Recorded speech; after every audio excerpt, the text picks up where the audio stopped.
Jonathan looks for Nancy, but she's running in the other dimension, the upside down. They hear each other shouting faintly. She tries to follow his voice but runs off when she sees the creature. He then finds the entrance slightly open in the tree and Nancy hides. She finally hears him from the tree. We then see her hand and he pulls her out. The hole then closes. Steve goes to Nancy's place to talk to her. When he climbs up to her window, he sees Jonathan comforting her.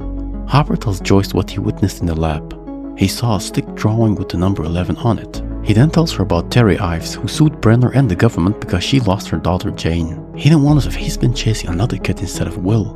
Nancy is stressed out from what she saw. Jonathan stays with her for the night. We then see Mike, who's angry and upset, and kicks Elle's hiding spot. Hopper calls someone for Terry Ives. Nancy is still terrified of what she saw that night. She thinks that Will and Barbara may have been eaten by that thing. She then says that the thing is always by itself and seems that it's attracted to blood. A woman knocks on Mr. Clark's door, who's the one who works for Brenner. She then tells him that she's with an organization to connect kids all over the state of Indiana and give them support to pursue careers in technology. She asks him if he knows any kids and he says he knows a few. Mike's concerned about Elle and blames Lucas. Dustin says that they were all out of control and he must make up with Lucas, but Mike doesn't want to, however he will. And then they'll find 11. We then see Brenner, who says they'll make history, and then 11 wakes up in the forest. She puts on her wig and then removes it. She's angry. Nancy's mom calls out to her but she doesn't respond. She unlocks the door and finds the room to be empty. Mike and Dustin go to Lucas, who's still angry. Mike apologizes. Lucas doesn't want Elle to join them anymore and acts argumentative. Mike and Dustin try to convince him that they need her, but he says that he will find the gate himself. We then see Elle outside of the supermarket. People gaze at her as she walks in. We then cut back to a flashback where Elle's put inside the water container again. As Brenna tells her that she mustn't fear what's there, to let it come to her. She then goes under the water. She's in the dark now. Amanda Shop asks Elle if she's lost and if her parents are here. She just calls him a mouth breather and then goes for some Eggos. They decide to call the police and Elle just walks. As the man chases her, she pushes a cart in front of him and then smashes the door on him as she walks away. Hopper and Joyce go visit Terry Ives. They introduce themselves, ask about her daughter Jane and Dr. Brenner, but she's not reactive. We then see Lucas prepare and go out. He then sees the same technician we saw at school. Destin says that Lucas is just jealous because Mike's been focusing on the girl. They then see the police at the supermarket and someone else is observing. Terry's sister says that the government did MK Ultra tests and would pay people to volunteer.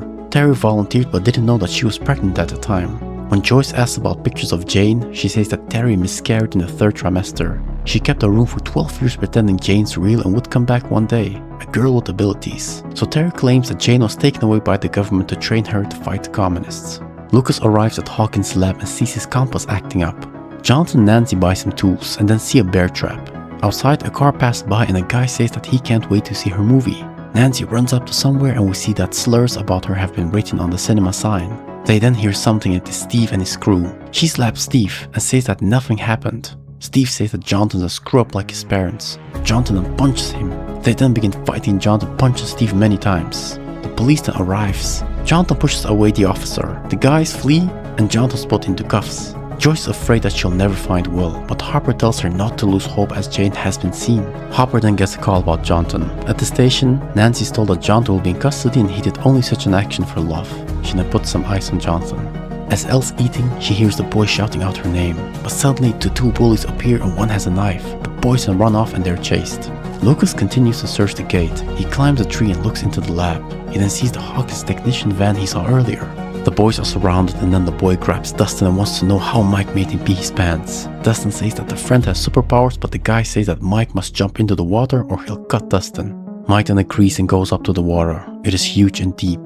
The guy counts down for 5 and as Mike jumps, they run up but find Mike dangling in the air. He then goes back into the air and is put on the ground. We then see 11 arrive. The guys come up so 11 drops one and breaks the arm of the other one.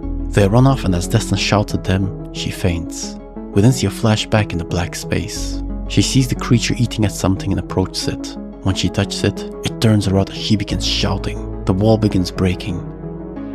We then see Elle crying and apologizing. She says that she opened the gate and she's the monster. Mike says that she saved them and they then all hug. They then return but the man in the van sees them and we see Brenner depart. Lucas witnesses this.